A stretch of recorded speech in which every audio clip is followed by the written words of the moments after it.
ನಮಸ್ಕಾರ ಗೆಳೆಯರೇ, ಈ ವಿಡಿಯೋದಲ್ಲಿ ನಮ್ಮ ಮಾರ್ಕೆಟ್ಗೆ ಸಂಬಂಧಪಟ್ಟಂತೆ ಬಂದಿರುವಂತ ಬ್ರೇಕಿಂಗ್ ಸುದ್ದಿಗಳನ್ನ ತಿಳ್ಕೊಳ್ಳುವಂತ ಪ್ರಯತ್ನವನ್ನು ಮಾಡೋಣ. ಸಾಕಷ್ಟು ಸುದ್ದಿಗಳಿದ್ದಾವೆ, ನೋಡೋಣ ಯಾವೆಲ್ಲ ಇದ್ದಾವೆ, ಎಷ್ಟರ ಮಟ್ಟಿಗೆ ಇವುಗಳು ಇಂಪಾರ್ಟೆಂಟ್ ತಿಳ್ಕೊಳ್ಳೋಣ. ಅದಕ್ಕಿಂತ ಮುಂಚೆ ಡಿಸ್ಕ್ಲೇಮರ್ ಕೊಡ್ಲಿಕ್ಕೆ ಇಷ್ಟಪಡ್ತೀನಿ. ಇಲ್ಲಿ ಕವರ್ ಮಾಡ್ತಿರುವಂತ ಯಾವುದೇ ಸ್ಟಾಕ್ ಅನ್ನು ಕೂಡ ರೆಕಮೆಂಡ್ ಮಾಡ್ತಿಲ್ಲ. ನೀವು ಫರ್ದರ್ ಸ್ಟಡಿ ಮೆಡಿಟೇಷನ್ ಅಂತ ಹೇಳ್ಬೋದು. ಆಸ್ ಎ ಎಜುಕೇಶನಲ್ ಪರ್ಪಸ್ ನಾನು ವಿಡಿಯೋ ನಿಮ್ಮ ಮುಂದೆ ತರ್ತಾ ಇದ್ದೀನಿ.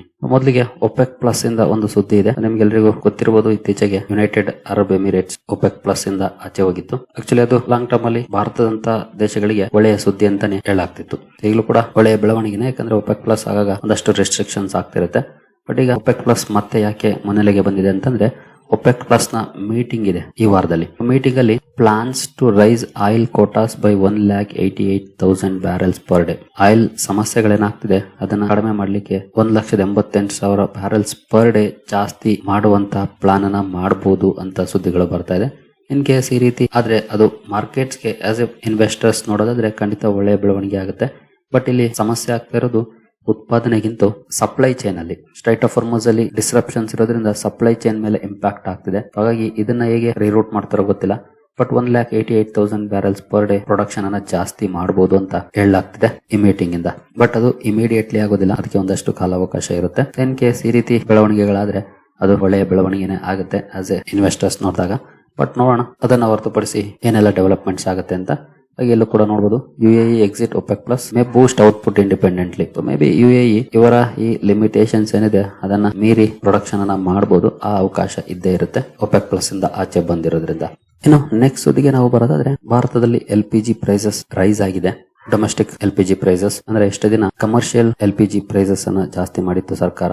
ಈಗ ಡೊಮೆಸ್ಟಿಕ್ ಅಂದ್ರೆ ನಾವು ನೀವೆಲ್ಲ ಬಳಸುವಂತ LPG ಪ್ರೈಸ್ ಅನ್ನು ಕೂಡ ಜಾಸ್ತಿ ಮಾಡಿದೆ, 29 ರೂಪಾಯಿ ಜಾಸ್ತಿ ಮಾಡಿದೆ. ಬಟ್ ಬೇರೆ ಕಂಟ್ರೀಸ್ ಹೋಲಿಸಿದ್ರೆ ಖಂಡಿತ ಇನ್ನೂ ತುಂಬಾನೇ ಡಿಫರೆನ್ಸ್ ಇದೆ ಅಂತ ಹೇಳಲಾಗ್ತಿದೆ ನೋಡಬಹುದು. But India's cooking gas remains among the world's cheapest. ವಿಶ್ವದ ಬೇರೆ ದೇಶಗಳಿಗೆ ಹೋಲಿಸಿದ್ರೆ ತುಂಬಾ ಕಡಿಮೆ ಪ್ರೈಸ್ ಅಲ್ಲಿ ಇದೆ ಸದ್ಯದ ಮಟ್ಟಿಗೆ. ಅದರಲ್ಲೂ ಜೊತೆಗೆ ಇಲ್ಲಿ ನೋಡಬಹುದು, Ujjwala price remain about 60% below international market levels. International level prices ಏನಿದೆ ಕುಕಿಂಗ್ ಗ್ಯಾಸ್ ಸೆಗ್ಮೆಂಟ್ ಅಲ್ಲಿ, ಅದಕ್ಕಿಂತ 60% ಕಡಿಮೆಗೆ ಉಜ್ವಲ ಯೋಜನೆಯ ಗ್ಯಾಸ್ ನ ಪ್ರೈಸ್ ಇದೆ.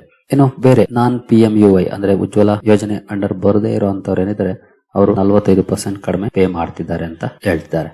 ಖಂಡಿತ ಪ್ರೈಸ್ ಬೇರೆ ದೇಶಗಳಿಗೆ ಹೋಲಿಸಿದ್ರೆ ಕಡಿಮೆ ಇದೆ, ಆದ್ರೂ ಇದರಿಂದ ಒಂದಷ್ಟು ಹೊಡೆತ ಅಂತೂ ನಮ್ಮ ಜೇಬುಗಳಿಗೆ ಬೀಳುತ್ತೆ, ಅದರಲ್ಲಿ ಏನ್ ಡೌಟ್ ಇಲ್ಲ. ನೆಕ್ಸ್ಟ್ ಈ ಕಡೆ ನಾವು ಬರೋದಾದ್ರೆ ನೋಡಬಹುದು, India to drive half of global oil demand growth over next decade, says Rosneft chief. ರೋಸ್ನೆಫ್ಟ್ ಅನ್ನೋದು ಒಂದು ಆಯಿಲ್ ಗೆ ಸಂಬಂಧಪಟ್ಟಂತೆ ರಿಪೋರ್ಟ್ ಗಳನ್ನ ರಿಸರ್ಚ್ ಅನ್ನ ಮಾಡುವಂತ ಸಂಸ್ಥೆ. ಅದರ ಚೀಫ್ ಹೇಳ್ತಿದ್ದಾರೆ, ಮುಂದಿನ 10 ವರ್ಷಗಳಲ್ಲಿ ಭಾರತ ಅತಿ ಹೆಚ್ಚು ಆಯಿಲ್ ಡಿಮಾಂಡ್ ಗ್ರೋತ್ ನೋಡುತ್ತೆ ಅಂತ. ಅಂದ್ರೆ ಗ್ಲೋಬಲ್ ಲೆವೆಲ್ ಅಲ್ಲಿ ಎಷ್ಟು ಆಯಿಲ್ ಡಿಮಾಂಡ್ ಜಾಸ್ತಿ ಆಗುತ್ತೋ ಅದರಲ್ಲಿ ಅರ್ಧದಷ್ಟು ಭಾರತದಿಂದನೇ ಇರುತ್ತೆ ಅಂತ. ನಾವೀಗಾಗಲೇ ಆಯಿಲ್ ಯೂಸ್ ಅನ್ನ ಕಡಿಮೆ ಮಾಡಬೇಕು ಅಂತ ಪ್ರಯತ್ನಗಳನ್ನ ಪಡ್ತಾ ಇದೀವಿ. ಸರ್ಕಾರ ಕೂಡ ಅದೇ ಪ್ರಯತ್ನದಲ್ಲಿದೆ. ಈವನ್ ಇತ್ತೀಚೆಗೆ ನರೇಂದ್ರ ಮೋದಿ ಅವರು ಕೂಡ ಅದನ್ನೇ ಹೇಳಿದ್ರು.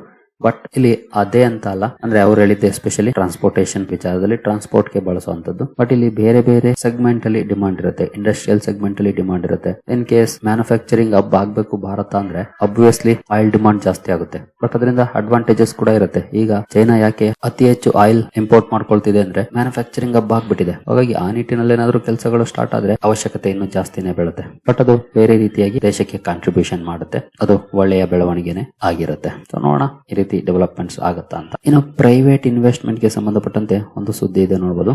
Private investment announcements soar 51% to ₹56 lakh crore in FY26 report ಮೂಲಕ ಬರ್ತಿರುವಂತದ್ದು. ಎಕೋರ್ಯಾಪ್ ರಿಪೋರ್ಟ್ ಮಾಡಿರುವಂತದ್ದು. SBI ರಿಸರ್ಚ್ ಇದನ್ನ ಹೇಳಿದೆ. Private investment announcements in FY26 is ₹56 lakh crore from ₹37 lakh crore in previous year. 2025ರಲ್ಲಿ 37 lakh ಕೋಟಿ ಇದ್ದದ್ದು ಈಗ 56 ಲಕ್ಷ ಕೋಟಿ ಆಗಿದೆ. ಪ್ರೈವೇಟ್ ಇನ್ವೆಸ್ಟ್ಮೆಂಟ್ ಅಂತಂದ್ರೆ ಇನ್ಫ್ರಾಸ್ಟ್ರಕ್ಚರ್ ಅಲ್ಲಿ ಅಥವಾ ಮ್ಯಾನುಫ್ಯಾಕ್ಚರಿಂಗ್ ಅಲ್ಲಿ ಬರುವಂತ ಇನ್ವೆಸ್ಟ್ಮೆಂಟ್ಸ್. ಸರ್ಕಾರವನ್ನು ಹೊರತುಪಡಿಸಿ ಈ ಪ್ರೈವೇಟ್ ಇನ್ವೆಸ್ಟ್ಮೆಂಟ್ ಸ್ಟ್ರಾಂಗ್ ಆಗಿದ್ದಷ್ಟು ಎಕಾನಮಿ ಚೆನ್ನಾಗಿ ಗ್ರೋ ಆಗುತ್ತೆ. ಯಾಕಂದ್ರೆ ಎಲ್ಲಾ ಕಡೆ ಸರ್ಕಾರನೇ ಇನ್ವೆಸ್ಟ್ ಮಾಡೋದಕ್ಕಾಗೋದಿಲ್ಲ. ಸರ್ಕಾರಕ್ಕೂ ಕೂಡ ಒಂದಷ್ಟು ಲಿಮಿಟೇಷನ್ಸ್ ಇರುತ್ತೆ. ಅಂದ್ರೆ ಇನ್ಕಮ್ ಗೆ ತಕ್ಕಂತೆನೆ ಹೂಡಿಕೆ ಅವರು ಕೂಡ ಮಾಡೋದು. ಹಾಗಾಗಿನೇ ಪ್ರೈವೇಟ್ ಇನ್ವೆಸ್ಟ್ಮೆಂಟ್ ಬಹಳನೇ ಇಂಪಾರ್ಟೆಂಟ್ ಆಗುತ್ತೆ ಎಕನಾಮಿಕ್ ಗ್ರೋತ್ ಗೆ. ಇಲ್ಲಿ ಒಳ್ಳೆ ಪರ್ಫಾರ್ಮೆನ್ಸ್ ಇದೆ ಅಂತಂದ್ರೆ ಗ್ರೋತ್ ನ ಆಪರ್ಚುನಿಟೀಸ್ ಜಾಸ್ತಿ ಇದೆ ಅನ್ನೋದನ್ನ ತೋರಿಸುತ್ತೆ. ಯಾಕಂದ್ರೆ ಯೂಶುವಲಿ ಪ್ರೈವೇಟ್ ಇನ್ವೆಸ್ಟ್ಮೆಂಟ್ ಅಂತಂದ್ರೆ ನಿಮ್ಮಂತ ಜನ ಹೊಸ ಕಂಪನಿಗಳನ್ನ ಸ್ಟಾರ್ಟ್ ಮಾಡುವಂತದ್ದು. ಫಾರ್ ಎಕ್ಸಾಂಪಲ್, ನಾವು ಯಾವಾಗ ಒಂದು ಕಂಪನಿಯನ್ನ ಸ್ಟಾರ್ಟ್ ಮಾಡ್ತೀವಿ, ನಮ್ಗೆ ನಂಬಿಕೆ ಇದ್ದಾಗ ಈ ಬಿಸ್ನೆಸ್ ಚೆನ್ನಾಗಿ ನಡೆಯುತ್ತೆ, ಅವಕಾಶಗಳಿದೆ, ಅದನ್ನ ಬಳಸ್ಕೊಳ್ಬಹುದು ಅಂತ ಅನ್ಸಿದ್ರೆ ಮಾತ್ರ ನಾವು ಹೂಡಿಕೆ ಮಾಡೋದು, ಇಲ್ಲಾಂದ್ರೆ ಸುಮ್ನೆ ಎದ್ ಬಿಡ್ತೀವಿ. ಸೊ ಈಗ ಹೂಡಿಕೆ ಬರ್ತಾ ಇದೆ ಅಂದ್ರೆ ಅಪರ್ಚುನಿಟೀಸ್ ಇದೆ ಅಂತಾನೆ. ಯಾಕಂದ್ರೆ ಅವರು ಕೋಟ್ಯಾಂತರ ರೂಪಾಯಿ ಸುಮ್ನೆ ಕಣ್ಮುಚ್ಕೊಂಡು ಇನ್ವೆಸ್ಟ್ ಮಾಡೋದಿಲ್ಲ. ಉದಾಹರಣೆಗೆ ನೀವೇ 50 ಲಕ್ಷ ಇನ್ವೆಸ್ಟ್ ಮಾಡ್ತೀರಿ ಅಂದ್ರೆ ಸುಮ್ನೆ ಇನ್ವೆಸ್ಟ್ ಮಾಡೋದಿಲ್ಲ. ಅದೇ 5,000 ಇನ್ವೆಸ್ಟ್ ಮಾಡ್ತೀವಿ ಅಂದ್ರೆ ಪರವಾಗಿಲ್ಲ ಬಿಡು, ಟ್ರೈ ಮಾಡೋಣ ಅಂತ ಯೋಚನೆ ಮಾಡಬಹುದು. ಬಟ್ 50 ಲಕ್ಷ ಹೂಡಿಕೆ ಮಾಡುವಾಗ ಸಾಕಷ್ಟು ಸಲ ರೀಥಿಂಕ್ ಮಾಡ್ತೀವಿ.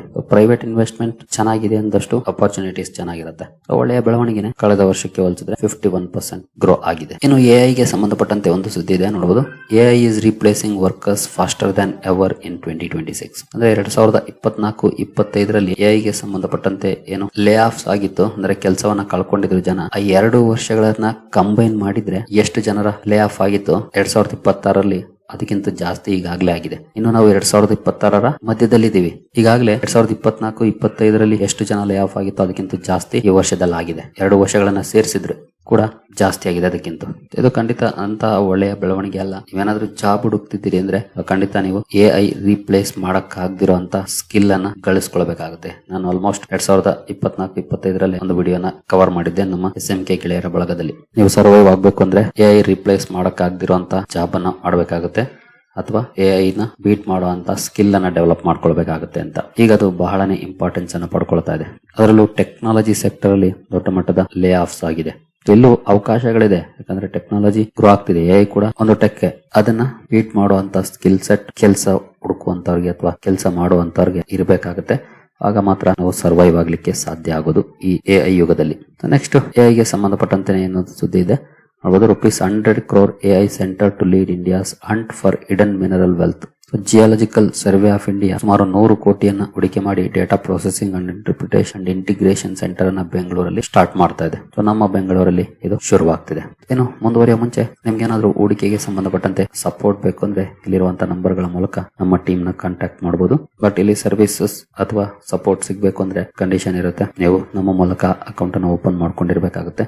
ಹಾಗಾಗಿ ಡಿಸ್ಕ್ರಿಪ್ಷನ್ ಅಲ್ಲಿ ಲಿಂಕ್ ಇದೆ, ಅಕೌಂಟ್ ಅನ್ನು ಓಪನ್ ಮಾಡಿಕೊಂಡು ಸಂಪರ್ಕ ಮಾಡಬಹುದು. ಇನ್ನು ನೆಕ್ಸ್ಟ್ ಸುದ್ದಿ ಕಡೆ ನಾವು ಹೋಗೋದಾದ್ರೆ, weak monsoon conditions geopolitical risk may drag India's growth in FY27. ಈ ರಿಸ್ಕ್ ಇದೆ, ಜಿಯೋಪೊಲಿಟಿಕಲ್ ಟೆನ್ಷನ್ಸ್ ಹಾಗೂ ಮಾನ್ಸೂನ್ ಕಂಡೀಷನ್ಸ್. ಯಾಕಂದ್ರೆ ಇತ್ತೀಚೆಗೆ IMD ಒಂದು ಪ್ರಿಡಿಕ್ಷನ್ ಮಾಡಿತ್ತು, ಕಳೆದ 30 ವರ್ಷಗಳಲ್ಲಿ ಆಗಿರೋದಕ್ಕಿಂತ ಕಡಿಮೆ ಪ್ರಮಾಣದಲ್ಲಿ ಮಳೆ ಆಗ್ಬೋದು ಅಂತ. ಹಾಗಾಗಿ ಎಲ್ನಿನೋ ಇಂಪ್ಯಾಕ್ಟ್ ಜಾಸ್ತಿ ಇರಬಹುದು ಅನ್ನೋಂತ ರಿಸ್ಕ್ ಇದೆ. ಬಟ್ ಕಾದು ನೋಡ್ಬೇಕಾಗುತ್ತೆ ಯಾವ ರೀತಿ ಡೆವಲಪ್ಮೆಂಟ್ಸ್ ಆಗುತ್ತೆ ಆ ನಿಟ್ಟಿನಲ್ಲಿ ಅಂತ. ಬಟ್ ಜಿಯೋಪೊಲಿಟಿಕಲ್ ಟೆನ್ಷನ್ಸ್ ಅಂತೂ ನಮ್ಗೆಲ್ರಿಗೂ ಗೊತ್ತಿರುವಂತದ್ದೇ. US ಇರಾನ್ ವಾರ್ಗೆ ಸಂಬಂಧಪಟ್ಟಂತೆ, ಟ್ಯಾರಿಫ್ ಗೆ ಸಂಬಂಧಪಟ್ಟಂತೆ ಸಾಕಷ್ಟು ರಿಸ್ಕ್ ಇದೆ. ಇನ್ ಕೇಸ್ ಆ ರಿಸ್ಕ್ ಇನ್ನು ಡ್ರಾಗ್ ಆದ್ರೆ ಅಂದ್ರೆ ಜಾಸ್ತಿ ದಿನ ಮುಂದುವರೆದ್ರೆ ಗ್ರೋತ್ ನ ಮೇಲೆ ಖಂಡಿತ ಇಂಪ್ಯಾಕ್ಟ್ ಆಗೇ. ಇನ್ನು IDFC ಬ್ಯಾಂಕ್ ಹಾಗೂ AU small finance bank fraud ಕೇಸ್ಗೆ ಸಂಬಂಧಪಟ್ಟಂತೆ ಒಂದು ಸುದ್ದಿ ಇದೆ ನೋಡಬಹುದು. CBI conduct searches in 61 crore case.